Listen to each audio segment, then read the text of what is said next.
الحمد لله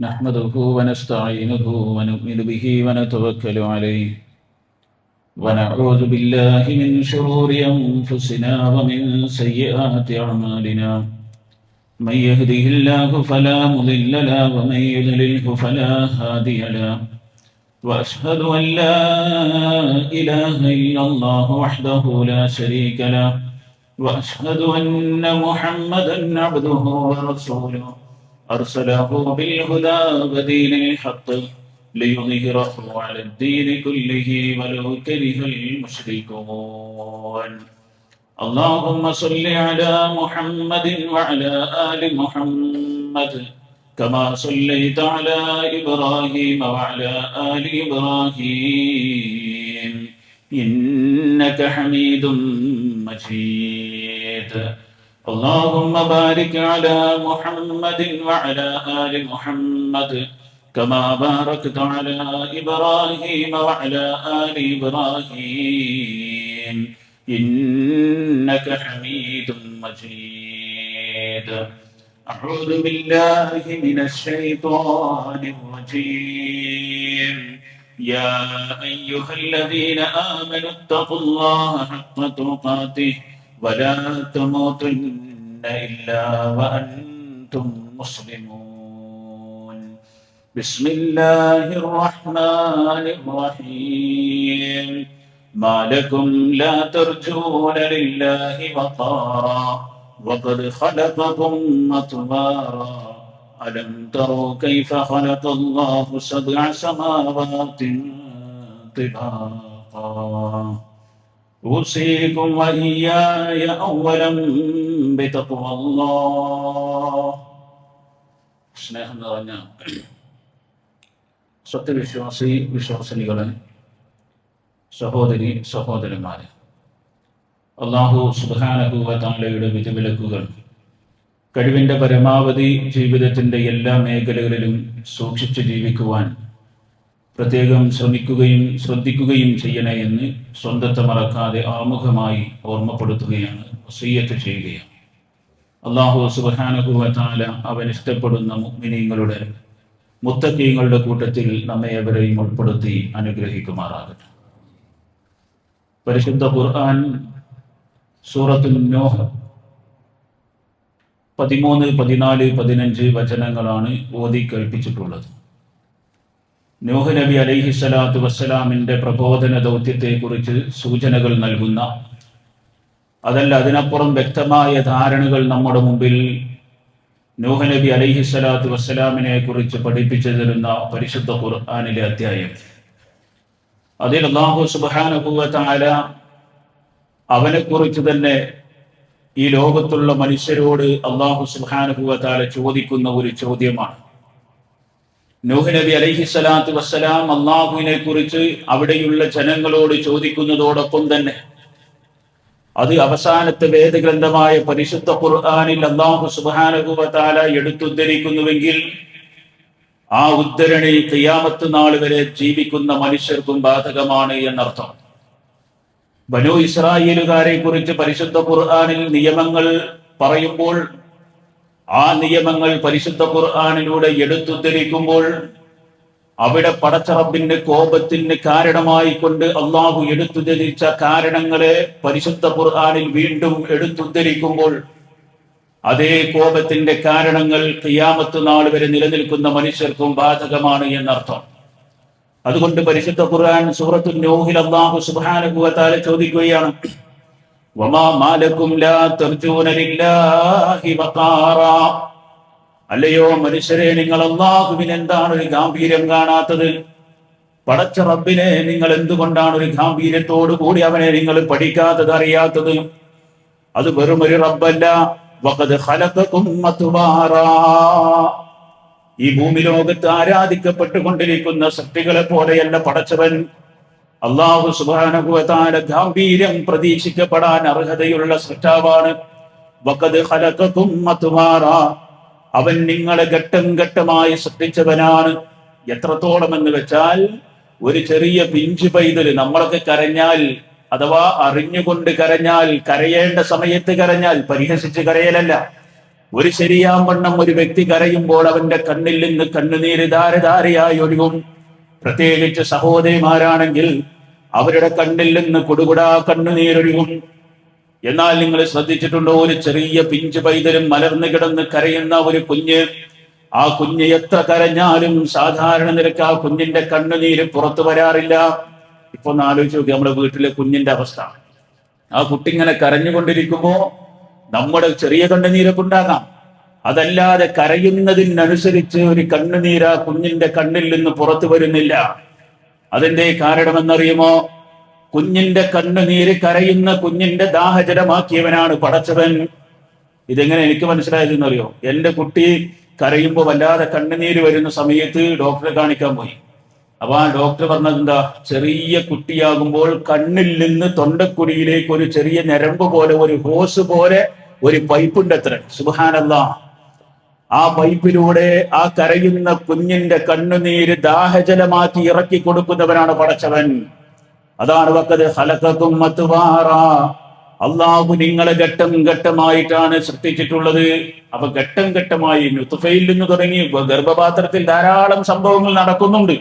അത് ആധുനിക ശാസ്ത്രത്തിന്റെ മുമ്പിൽ ഇപ്പോഴും അത്ഭുതമാണ്. ആരാണ് ഈ ചെയ്തുകൊണ്ടിരിക്കുന്നത്? ബുദ്ധിയുള്ള ഏതൊരു മനുഷ്യനും പറയും അതൊരു സൃഷ്ടാവാണ്.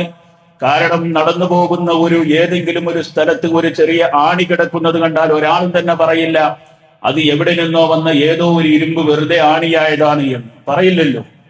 എങ്കിൽ പ്രിയപ്പെട്ടവരെ, ആണികളെ പോലെയുള്ള പർവ്വതങ്ങളെ ഉണ്ടാക്കിയവൻ ആരാണ് എന്ന് ചോദിക്കുമ്പോൾ അതൊരു സമയത്ത് വെറുതെ മൺകൂന അതിങ്ങനെ ഉയർന്നു വന്നൊരു പർവ്വതമായി മാറി എന്ന് ഒരാളും തന്നെ പറയില്ല. എങ്കിൽ വഖദ് ഖലഖകും അത്വാറാ, ഗർഭപാത്രത്തിൽ നിന്ന് തുടങ്ങുന്ന സൃഷ്ടിപ്പിന്റെ മഹത്വം ഇതിങ്ങനെ മനസ്സിലാക്കുന്ന ഒരു മനുഷ്യരെ സംബന്ധിച്ചിടത്തോളം അവനോട് പടച്ചറബ് ചോദിക്കുകയാണ്, മാലക്കും ലാ തർജൂന ലില്ലാഹി വഖാറാ. ഇതൊക്കെ അറിയുന്ന മനുഷ്യ, ഈ പ്രപഞ്ചത്തെ സൃഷ്ടിച്ച പടച്ചവന് നീ എന്തുകൊണ്ടാണ് ഒരു ഗാംഭീര്യം നൽകാത്തത് എന്ന് പരിശുദ്ധ ഖുർആനിന്റെ ചോദ്യമാണ്.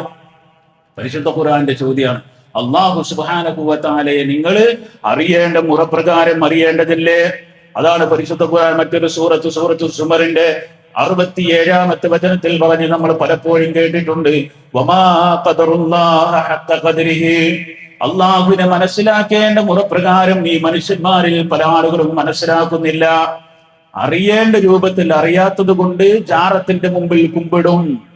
അറിയാത്ത രൂപത്തിൽ അറിയാത്തത് കൊണ്ട് പ്രയാസങ്ങൾ, പ്രതിസന്ധികൾ കടന്നു വരുമ്പോൾ മറ്റുള്ള സൃഷ്ടികളിലേക്ക് തീർച്ചയായും അവൻ കടന്നു പോവുകയാണ്. ഞാൻ ആ വിഷയത്തിലേക്കല്ല പ്രവേശിക്കുന്നത്. അല്ലാഹ് പറയാ, എന്നിട്ട് പടച്ചവൻ പറയുകയാണ്, അലം തറ കൈഫ ഖലഖല്ലാഹു സബ്അ സമാവാതിൻ തിബാഖാ. 7 ആകാശങ്ങളെ പടച്ചവൻ ഇവിടെ സംവിധാനിച്ചില്ലേ? അത് നിങ്ങൾ കണ്ടുകൊണ്ടിരിക്കുന്നില്ലേ? എന്തേ കാണുന്നില്ലേ എന്ന് ചോദിച്ചാല്, കണ്ണുള്ളവനൊക്കെ ആകാശങ്ങൾ കാണാം, കണ്ണുള്ളവനൊക്കെ പർവ്വതം കാണാം. പക്ഷേ പരിശുദ്ധ ഖുർആനിൽ നിങ്ങൾ കാണുന്നില്ലേ, നിങ്ങൾ നോക്കുന്നില്ലേ എന്ന ചോദ്യത്തിന്റെ അർത്ഥം എന്താണെന്നറിയുമോ? ആ വിശാലമായി പരന്നു കിടക്കുന്ന വാനലോകത്തെ സൃഷ്ടിച്ച സൃഷ്ടാവിനെ കുറിച്ച് നിങ്ങൾ ചിന്തിക്കുന്നില്ലേ എന്നാണ് അർത്ഥം. മനസ്സിലാവുണ്ടോ? ആ സൃഷ്ടാവിനെ കുറിച്ച് നിങ്ങൾ ചിന്തിക്കുന്നില്ലേ? ഈ വാനലോകത്ത് ഉയർന്നു നിൽക്കുന്ന നമ്മളിപ്പോൾ പരസ്പരം ഇങ്ങനെ സംസാരിച്ചു കൊണ്ടിരിക്കുകയാണ്. വളരെ ചൂടാണ്, പ്രയാസമാണ്. ഇപ്പൊ പ്രശ്നമൊന്നുമില്ല. ഇപ്പൊ വളരെ സുന്ദരമായി നമ്മൾ ഖുതുബ കേൾക്കുക. കാരണം 3 AC നമ്മുടെ മുമ്പിൽ വർക്ക് ചെയ്തുകൊണ്ടിരിക്കുക.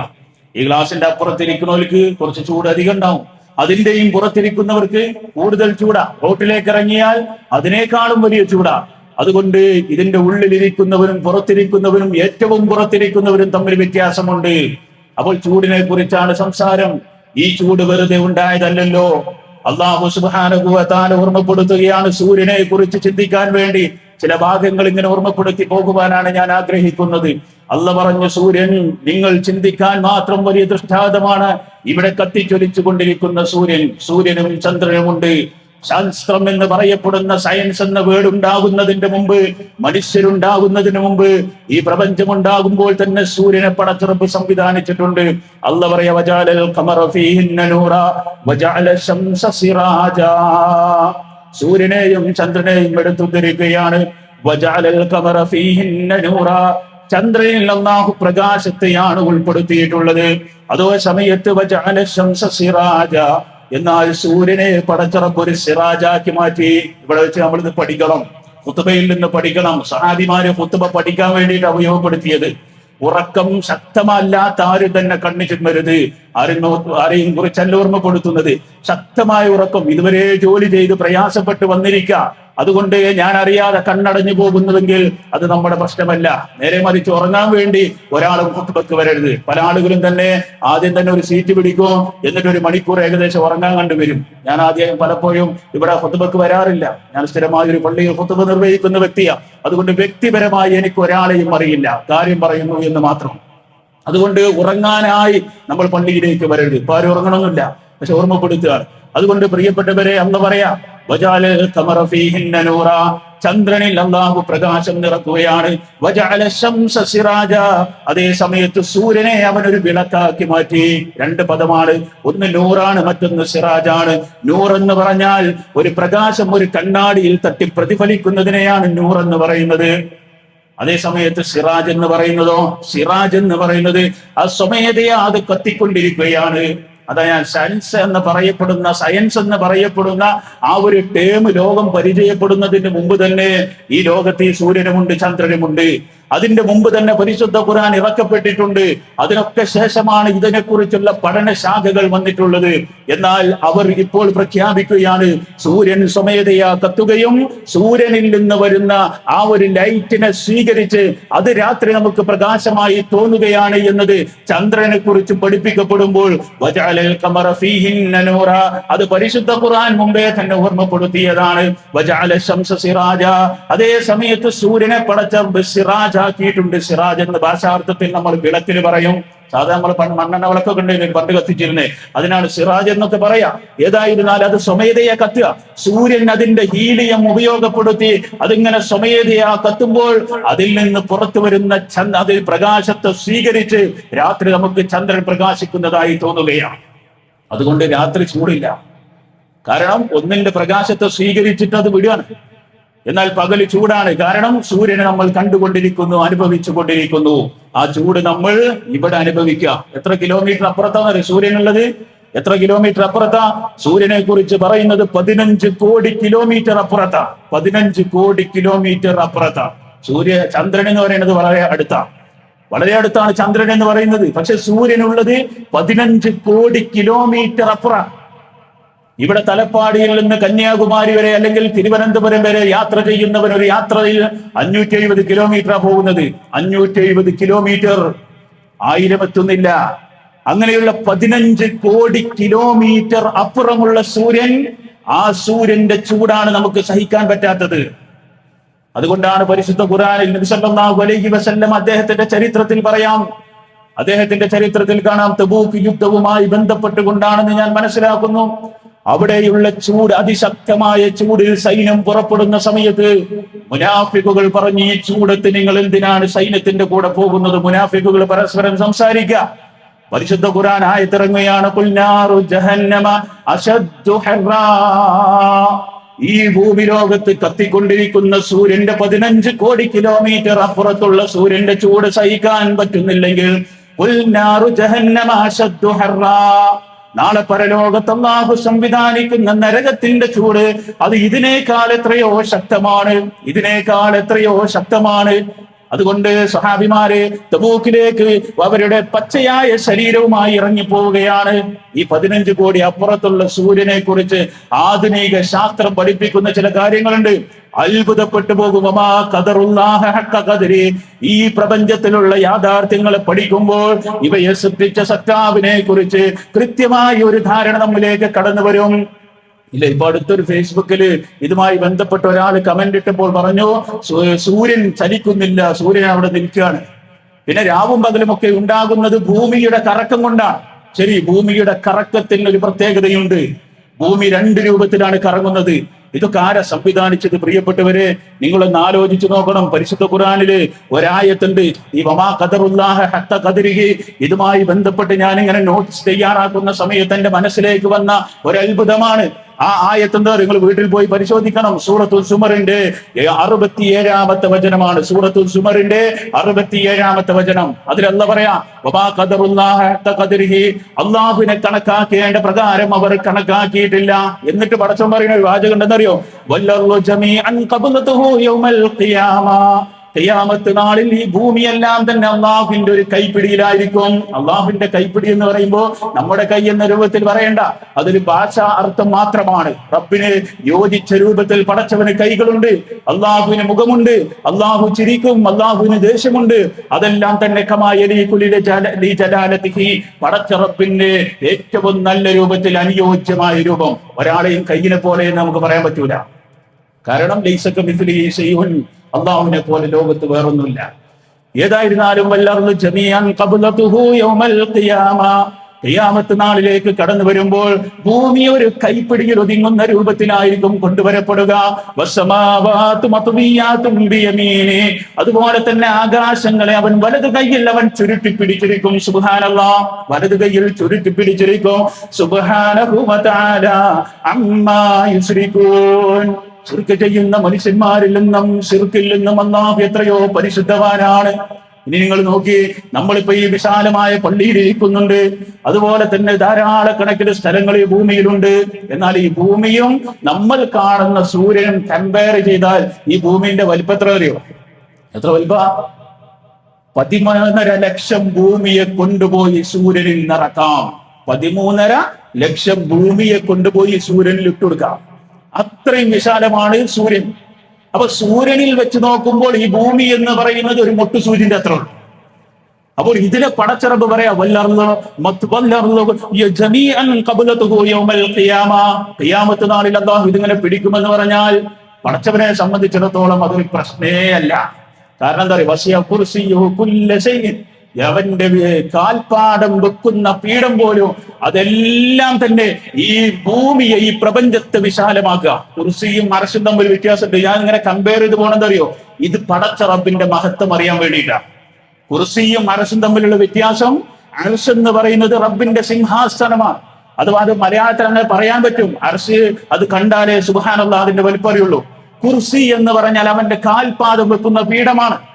ആ പീഠത്തെ കുറിച്ച് അല്ലാഹ് പറയാ, ഈ ലോകത്തെ മുഴുവനും കവച്ചു വെക്കാൻ മാത്രം കാൽപാദം വെക്കുന്ന പീഠത്തിന് വലിപ്പുണ്ട്. അപ്പൊ അർശിന്റെ വലിപ്പം എത്ര ആയിരിക്കും? അപ്പൊ പിന്നെ ഈ ഭൂമിയെ പടച്ച റബ്ബിനെ പിടിക്കുക എന്നുള്ളത് ഒരു പ്രശ്നമല്ല. ഇനി നിങ്ങൾ ആലോചിക്കുക, ഈ ഭൂമിയെ അല്ലാഹ് ഇങ്ങനെ പിടിക്കുന്നുവെങ്കിൽ ഓരോ വ്യക്തിയെ പിടിക്കുന്നതിന് സംശയമാണോ? ഒരു വ്യക്തിയെ പിടിക്കുന്നതിന് സംശയമാണോ? ജമാഅത്ത് നമസ്കാരത്തിനെത്താത്തവരെ പിടിക്കാൻ അല്ലാഹുവിന് പ്രയാസമുണ്ടോ? അതുപോലെ തന്നെ മാതാപിതാക്കളുമായി ബന്ധപ്പെട്ട വിഷയത്തിൽ ഏറ്റവും നല്ല രൂപത്തിൽ ഇടപെടാത്ത മക്കളെ പിടിക്കാൻ പടച്ച റബ്ബിന് പ്രയാസമുണ്ടോ? സമ്പത്തിന്റെ സക്കാത്ത് കൊടുക്കാത്തവനെ പിടിക്കാൻ അല്ലാഹുവിന് പ്രയാസമുണ്ടോ?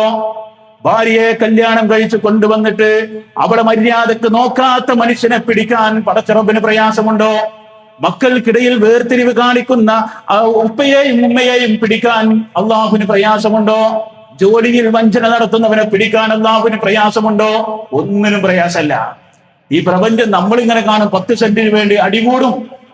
ഒരു അയൽവാസികൾ തമ്മിലുള്ള പ്രശ്നം എന്താണെന്നറിയോ?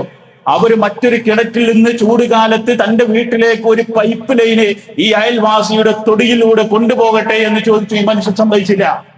മേലെ കയറ് കെട്ടിയിട്ട് ഒരു പൈപ്പിന്റെ ലൈന് കൊണ്ടുപോട്ടെ. അതുകൊണ്ട് പ്രിയപ്പെട്ടവരെ, അതുപോലും സമ്മതിക്കാത്ത ഈ മനുഷ്യൻ പോയി കിടക്കുന്ന 6 അടി മണ്ണിനെ അടക്കം പിടിക്കുന്ന പടച്ചവൻ. അതാണ് പടച്ചവനെ അറിയേണ്ട രൂപത്തിൽ നാം അറിയേണ്ടതുണ്ട്. ഇനി നിങ്ങൾ ആലോചിച്ച്, ഞാൻ പറഞ്ഞ വിഷയത്തിലേക്ക് മടങ്ങുകയാണ്. ഈ ഭൂമിക്ക് 2 തരം കറക്കമുണ്ട്. ഇതാരാ കറക്കുന്നത്? ഒരു ബോർഡ് വെറുതെ കറങ്ങോ? ഈ ഫാന് വെറുതെ കറങ്ങൂല, സ്വിച്ച് ഇട്ടപ്പോൾ കറങ്ങി. ആ സ്വിച്ചിലേക്ക് കറണ്ട് പാസ് ചെയ്യണം. ആ കറണ്ട് വരണമെന്നുണ്ടെങ്കിൽ അതിന്റെ എവിടെ നിന്നാണ് അതിന്റെ ഉത്ഭവം? ഇപ്പൊ ഇടുക്കിയിൽ നിന്നാണ്, ഇടുക്കിയിൽ നിന്ന് അതിന്റെ സ്രോതസ് വേണം. എങ്കിൽ ആ വെള്ളം വരണ്ടേ? വെള്ളം എവിടുന്ന്? അത് മലയിൽ നിന്നാണ്. എങ്കിൽ അവസാന ഉത്തരം എന്നുള്ളത്, അതിന്റെ ഉത്തരവും പടച്ച റബ്ബാണ്. ഒന്നും വെറുതെ ഉണ്ടാവൂല. അതുകൊണ്ട് ഈ ഭൂമി കറങ്ങുന്നുണ്ട്. 2 ടൈപ്പ് കറക്കം. ഒന്ന്, ഒരു ബോൾ കറങ്ങുന്നത് പോലെ സ്വമേധയാ അതിന്റെ സാങ്കല്പിക അച്ചുതണ്ടൊന്നും ഭൂമിക്കില്ല. അതൊരു പറച്ചിലാണ്. ഒരു ചെരിവോട് കൂടി അതിങ്ങനെ സ്വമേധയാ കറങ്ങുന്നുണ്ട്. അതോടൊപ്പം തന്നെ സൂര്യനെ അത് ചുറ്റുന്നുമുണ്ട്. സൂര്യനെ ഒരു പ്രാവശ്യം ചുറ്റാൻ 365.25 ദിവസം വേണം. അതിനാണ് ഒരു കൊല്ലം എന്ന് പറയാം. സൂര്യനെ ചുറ്റി വരണമെങ്കിൽ ഒരു കൊല്ലം. സുബ്ഹാനല്ലാഹ്. അത് സ്വമേധയാ കറങ്ങാൻ 24 മണിക്കൂർ. അതാണ് രാവും പകലും. സ്വമേധയാ കറങ്ങുന്നത് 24 മണിക്കൂർ. രാവും പകലും ഉണ്ടാക്കാൻ അല്ലാഹുവിന്റെ സിസ്റ്റം. ഒരു കൊല്ലം തീർത്ത് കറങ്ങി വരാൻ ഒരു സൂര്യനെ ചുറ്റാൻ ഒരു കൊല്ലം 365.25. എങ്കിൽ പ്രിയപ്പെട്ടവരെ, ഇതിനെ സംവിധാനിച്ച പടച്ചറബ് പറയാ പരിശുദ്ധ ഖുർആനിൽ. എന്താ പരിശുദ്ധ ഖുർആൻ പറയണതറിയോ? സൂര്യൻ ഇതിനേക്കാളും വേഗത്തിൽ സഞ്ചരിക്കുന്നുണ്ട്. ഇതിനേക്കാൾ വേഗത്തിൽ സൂര്യൻ സഞ്ചരിക്കുന്നുണ്ട്. പരിശുദ്ധ ഖുർആൻ പറയാ വശംസു തജ്രീ ലിമുസ്തഖറിൻ ലഹാ ദാലിക തഖ്ദീറുൽ അസീസിൽ അലീം. വശംസു തജ്രീ ലിമുസ്തഖറിൻ ലഹാ, സൂര്യൻ അതിങ്ങനെ ചുറ്റിക്കൊണ്ടിരിക്കുകയാണ്, സഞ്ചരിച്ചു കൊണ്ടിരിക്കുകയാണ്. എവിടേക്കാ സഞ്ചരിക്കുന്നത്? ലിമുസ്തഖറിൻ ലഹാ, അതിന് അല്ലാഹു എവിടെയാണോ നിശ്ചയിച്ചു കൊടുത്തിട്ടുള്ളത് അവിടേക്ക് അതിങ്ങനെ സഞ്ചരിച്ചു കൊണ്ടേയിരിക്കുകയാണ്. ദാലിക തഖ്ദീറുൽ അസീസിൽ അലീം, എല്ലാം അറിയുന്ന പ്രതാപവാനായ അല്ലാഹുവിന്റെ നിയമമാണ്, അള്ളാഹുവിന്റെ കണക്കുകൂട്ടലാണത്. എന്നിട്ടെന്താ പറയാ? വൽ ഖമറ ഖദ്ദർനാഹു മനാസില, ചന്ദ്രൻ ഉദിക്കേണ്ടത് എപ്പോഴാണ്, അസ്തമിക്കേണ്ടത് എപ്പോഴാണ്, അതിനൊക്കെ ഒരു മൻസിൽ പടച്ചറബ് ഏർപ്പെടുത്തിയിട്ടുണ്ട്. ഉദയാസ്തമയങ്ങളെ പടച്ചറബ് തയ്യാറാക്കിയിട്ടുണ്ട്. ഹത്താ ആദ കൽ ഉർജൂനിൽ ഖദീം, ഒരു പഴയ ഈത്തപ്പഴക്കുലയുടെ രൂപത്തിലേക്ക് അത് മാറുന്നത് വരെ അതിന് വിശദീകരണങ്ങളുമുണ്ട്. ഏതായിരുന്നാലും ചന്ദ്രനും സൂര്യനുമൊക്കെ ഇവിടെ പ്രപഞ്ചത്തിൽ ഇങ്ങനെ മുന്നോട്ട് പോകുക. എന്നിട്ട് അല്ലാഹു പറയുന്ന ഒരു വാചകമുണ്ട്, ലശംസു യംബഗീ ലഹാ അൻ തുദ്രികൽ ഖമറ വലല്ലൈലു സാബിഖുൻ നഹാർ വകുല്ലും ഫീ ഫലകിൻ യസ്ബഹൂൻ. സൂര്യൻ ചന്ദ്രനെ ഓവർടേക്ക് ചെയ്യുകയില്ല. സുബ്ഹാനല്ലാഹ്. ഏത് സൂറത്ത് അറിയോ? സൂറത്ത് യാസീൻ. മരിച്ചോർ തോതാല്ല, മരിച്ചോർ തോതാമല്ല, അല്ല സൂറത്ത് യാസീൻ. ഇത് പഠിക്കാനാ. ഈ മരിച്ചു കിടക്കുന്ന മനുഷ്യന് ഇത് പഠിപ്പിച്ചു കൊടുത്തിട്ടുണ്ടാവോ? ഇത് പഠിപ്പിച്ചു കൊടുത്തിട്ടുണ്ട് എങ്കിൽ അയാൾ ഒരിക്കലും തന്നെ ശിർക്കിലായി മരിച്ചു പോവോ? ഇല്ലല്ലോ. യാസീൻ എന്ന് കേൾക്കുമ്പോൾ തന്നെ ഒരു മയ്യത്ത മുമ്പിലേക്ക് ഓർമ്മ വരുന്നത്. എന്നാൽ ഇസ്ലാം പഠിപ്പിക്കുന്ന യാസീൻ എന്താണെന്നറിയോ? ലശംസു യംബഗീ ലഹാ അൻ തുദ്രികൽ ഖമർ വലല്ലൈലു സാബിഖുൻ നഹാർ വകുല്ലും ഫീ ഫലകിൻ യസ്ബഹൂൻ. 36-ാം അധ്യായം സൂറത്ത് യാസീൻ 36 മുതൽ 40 വരെയുള്ള, പെട്ടെന്ന് ഓർക്കാല്, 36-ാമത്തെ സൂറത്ത് യാസീൻ ഇതുമായി ബന്ധപ്പെട്ട് തുടങ്ങുന്നത് 36-ാമത്തെ വചനം. അപ്പൊ 36 ഇത് ഓർത്ത് വെച്ചാൽ മതി. ഇത് ഏത് ഖുർആനിൽ എടുത്ത് നോക്കൊണ്ടിരിക്കുന്നത്. എന്നിട്ട് അല്ലാഹു പറയാ, ഈ സൂര്യനും ചന്ദ്രനും തമ്മിൽ അങ്ങോട്ടും ഇങ്ങോട്ടും ഓവർടേക്ക് ചെയ്യുകയില്ല. ഇപ്പോൾ ചെയ്യില്ല, പക്ഷെ ഖിയാമത്ത് നാളിൽ അത് ചെയ്യും, തകർക്കപ്പെടും. ഇനി സൂര്യന്റെ വേഗത അതുകൂടി ഒന്ന് ഓർമ്മപ്പെടുത്തുകയാണ്. സൂര്യന്റെ വേഗത എത്ര അറിയോ? ഇപ്പൊ ഏറ്റവും മനുഷ്യൻ കണ്ടെത്തിയ ഏറ്റവും വലിയ സൂപ്പർ സോണിക് വിമാനത്തിന്റെ വേഗത എന്നുള്ളത് ഞാൻ രേഖപ്പെടുത്തി വെച്ചത് ഏകദേശം 1228 പെർ ഹവർ ആണ്, കിലോമീറ്റർ പെർ ഹവർ. ഒരു മണിക്കൂർ കൊണ്ട് 1228 കിലോമീറ്റർ എത്തും. ഒരു മണിക്കൂർ കൊണ്ട് സൂപ്പർ സോണിക് വിമാനം. അത് വേഗത ശബ്ദത്തിനേക്കാൾ കവച്ചു വെച്ചു മനുഷ്യന്മാർ കണ്ടെത്തിയതാ. ശബ്ദത്തേക്കാൾ വേഗത എന്ന് പറയാൻ മനസ്സിലാകാൻ വേണ്ടി പറയാം. ഒരു ബൈക്കിന്റെ ശബ്ദം കേൾക്കുന്നു, ബൈക്ക് ഇവിടെ എത്തിയിട്ടില്ല, ശബ്ദം ഇവിടെ എത്തിയിട്ടുണ്ട്. ഒരു ബുള്ളറ്റിന്റെ ഒക്കെ ശബ്ദം ഇവിടെ എത്തി, പക്ഷെ ബൈക്ക് കുറെ ദൂരത്താണ്. സൂപ്പർ സോണിക് വിമാനം, ആ സൂപ്പർ സോണിക് വിമാനത്തിന്റെ ശബ്ദം നമ്മൾ കേൾക്കുമ്പോഴേക്കും അത് നമ്മൾ കടന്നു പോയിട്ടുണ്ടാവും. അതാണ് ശബ്ദവേഗതയെ ഓവർടേക്ക് ചെയ്യുക എന്ന് പറയുന്നത്, എക്സീഡ് ചെയ്യുക.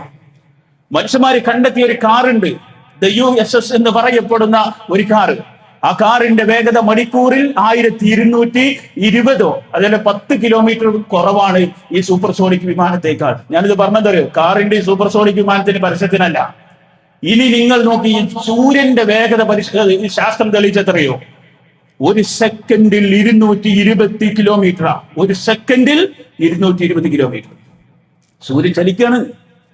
ഇതാണ് അവിടെ സംവിധാനിച്ചത്. ഒരു സെക്കൻഡിൽ 220 കിലോമീറ്റർ. ഒരു സൂപ്പർ സോണിക് വിമാനത്തിന്റെ വേഗത കൈവരിക്കാൻ സൂര്യന് 5 മുതൽ 6 സെക്കൻഡ് മതി. അപ്പോ ഇപ്പോൾ നിൽക്കുന്ന സൂര്യൻ യഥാർത്ഥത്തിൽ ഇപ്പൊ അവിടെ ഇല്ല. ഭൂമി അങ്ങനെ തന്നെ. നമ്മൾ മേൽപ്പറമ്പ് എന്ന് പറയുന്ന ഈ സ്ഥലത്ത് ഭൂമിക്ക് പുറത്തു നിന്ന് നോക്കിയാൽ ഈ മേൽപ്പറമ്പ് എന്ന് പറയുന്ന ഈ പ്രദേശം ഇപ്പോൾ നിൽക്കുന്നിടത്ത് എന്റെ സംസാരം കഴിയുമ്പോഴേക്കും അത് ഇവിടുന്ന് വിട്ടുപോയിട്ടുണ്ടാവും. കാരണം 2 ടൈപ്പ് തിരിയലാണ് ഭൂമിക്കുള്ളത്. അതുപോലെ തന്നെ സൂര്യനെ സംബന്ധിച്ചിടത്തോളം നമ്മൾ ഇപ്പോൾ കാണുന്നിടത്തല്ല, അതിങ്ങനെ ചലിച്ചുകൊണ്ടിരിക്കും. പിന്നെ അതിന്റെ അത്രയും വ്യാസവും അതിന്റെ ഡെൻസിറ്റിയും ഒന്നും കാരണത്താൽ നമ്മുടെ പച്ചയായ കണ്ണുകൊണ്ട് നമുക്ക് തിരിച്ചറിയാൻ സാധിക്കുന്നില്ല എന്ന് മാത്രം. ഏതായിരുന്നാലും ചില കാര്യങ്ങൾ നമ്മുടെ ഹൃദയത്തിലേക്ക് കൊണ്ടുവരാൻ ശ്രമിച്ചു എന്ന് മാത്രം. അള്ളാഹുവിനെ കുറിച്ച് നമ്മൾ പഠിക്കണം. വേറെ എന്തിനെ കുറിച്ച് പഠിച്ചിട്ട് കാര്യമില്ല. ഈ സമൂഹത്തെ വേറെ എന്ത് പഠിപ്പിച്ചു കൊടുത്തിട്ടും കാര്യമില്ല.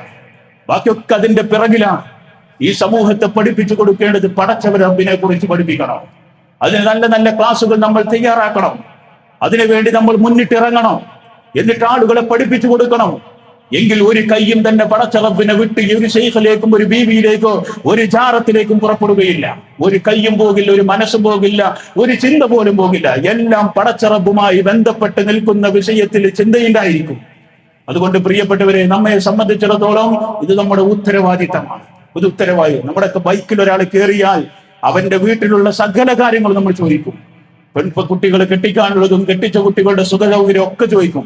പക്ഷെ നിന്റെ കയ്യിലുള്ള കറുത്ത നൂലിനെ കുറിച്ച് നമ്മൾ ചോദിക്കലുണ്ടോ? ബാക്കി എല്ലാം ചോദിച്ചിട്ട് കാര്യമില്ല. ആദ്യം ഇത് ചോദിക്കണം. അത് ചോദിക്കണമെങ്കിൽ നാം നിലകൊള്ളുന്ന ആദർശം അത്രയും സമ്പുഷ്ടമാണ്, അത്രയും പ്യുവറാണ് എന്നുള്ള ബോധം നമുക്കുണ്ടാകണം. അല്ലാഹു സുബ്ഹാനഹു വ തആല അത്തരക്കാരായി കൂടുതൽ അറിയുന്ന പഠിക്കുന്ന മുത്തഖീങ്ങളുടെ മുഅ്മിനീങ്ങളുടെ കൂട്ടത്തിൽ നമ്മേവരെയും ഉൾപ്പെടുത്തി അനുഗ്രഹിക്കുമാറാകട്ടെ.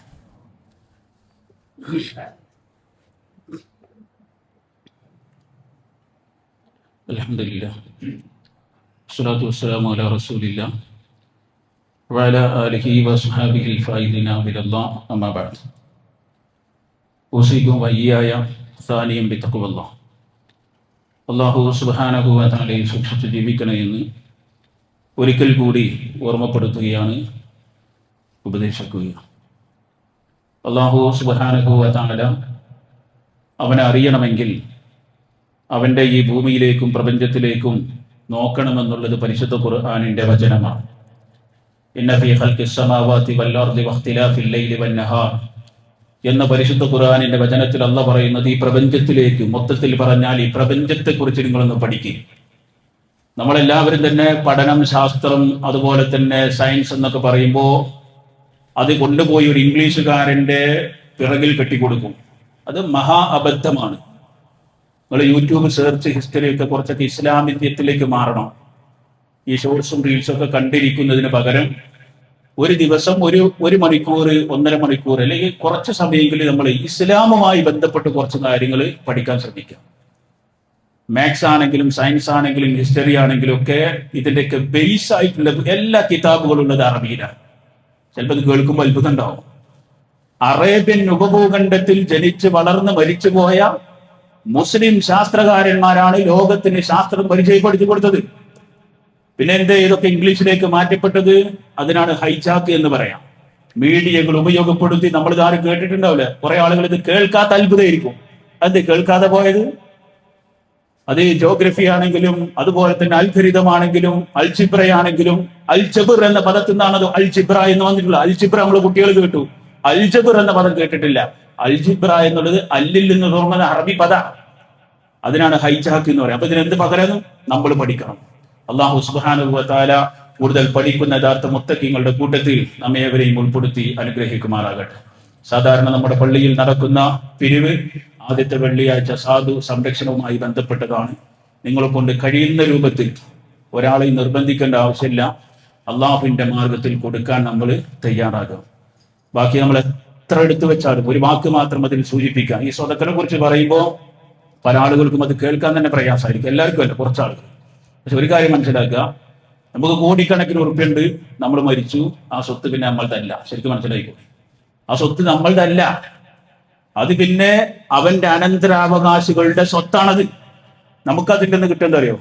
അനന്തരാവകാശികൾ നമ്മുടെ കടം വീട്ടിയാൽ ആ കടം അതിൽ നിന്ന് നമുക്ക് വീടി കിട്ടും. പിന്നെ 3 കഷ്ണം തുണി, അതിന്റെ അപ്പുറത്തൊന്നുമില്ല. പിന്നെ സ്വതക്ക് കൊടുത്തതൊക്കെ ഉണ്ട്, അത് വേറെ. അല്ല, ആ സ്വത്ത് ഭൂമി ലോകത്ത് ബാക്കിയാക്കി പോകുന്ന കോടിക്കണക്കിന് ഉറുപ്പുണ്ടെങ്കിലും, ഒരൊറ്റ ഉദാഹരണം പറയാം. ഒരു പിശുക്കനായ ഒരാള്, അയാൾക്ക് ഇഷ്ടം പോലെ പൈസ ഉണ്ട്, അയാൾ ഒന്നും അള്ളാന്റെ മാർഗത്ത് കൊടുത്തില്ല. അയാളുടെ മക്കളാണെങ്കിൽ ക്ലാസ് ഒക്കെ കേട്ടിട്ട് നല്ല കുട്ടികളായി വളർന്നു. ഈ ബാപ്പാന്റെ അനന്തര സ്വത്ത് കിട്ടിയ 50,000, 50 ലക്ഷം, 1 കോടിയൊക്കെ ഉറുപ്പ് എന്ത് പറയും, അതിൽ നിന്നൊരു ഓഹരി, ഒരു പോർഷന് പാവപ്പെട്ട ഏതെങ്കിലും യത്തീം മക്കൾക്കോ യത്തീങ്ങാനക്കോ അല്ലെങ്കിൽ ഒരാൾക്ക് വീട് വെക്കാനൊക്കെ കൊടുത്തു. 70-80 വയസ്സ് വരെ അധ്വാനിച്ചുണ്ടാക്കിയ മനുഷ്യന് ഖബറിൽ ഇതുകൊണ്ട് നരകം ഒന്നുമില്ലാതെ, വാപ്പ് മരിച്ചു എന്നൊറ്റ കാരണം കൊണ്ട് കോടീശ്വരനായ മകന് ഇതുകൊണ്ട് കിട്ടിയ എന്താണ്? സ്വർഗമാണ്. അപ്പൊ നമ്മൾ കുറച്ച് അള്ളാഹുവിന്റെ മാർഗത്തിൽ ചെലവഴിക്കാൻ ശ്രമിക്കുക. അള്ളാഹു സുബ്ഹാനഹു വ തആല സ്വീകരിക്കുമാറാകട്ടെ. അള്ളാഹുവെ, ഞങ്ങളിൽ നിന്ന് വന്നു പോയിട്ടുള്ള ചെറുതും വലുതുമായ എല്ലാ പാപങ്ങളും നീ പുറത്തു മാപ്പാക്കി തരണേ റബ്ബേ. അള്ളാഹുവെ, നിന്നെ കുറിച്ച് പഠിക്കണമെന്ന് പല ആളുകൾക്കും ആഗ്രഹമുണ്ട്. പക്ഷേ മൊബൈലിലേക്ക് കൈവച്ചാൽ വേറെ പലതുമാണ്, അതിലേക്ക് പെട്ടുപോകുന്നുണ്ട്. പടച്ച റബ്ബേ, രഹസ്യത്തിലും പരസ്യത്തിലും നിന്നെ സൂക്ഷിക്കാനുള്ള തൗഫീക്ക് നൽകി അനുഗ്രഹിക്കണേ റബ്ബേ.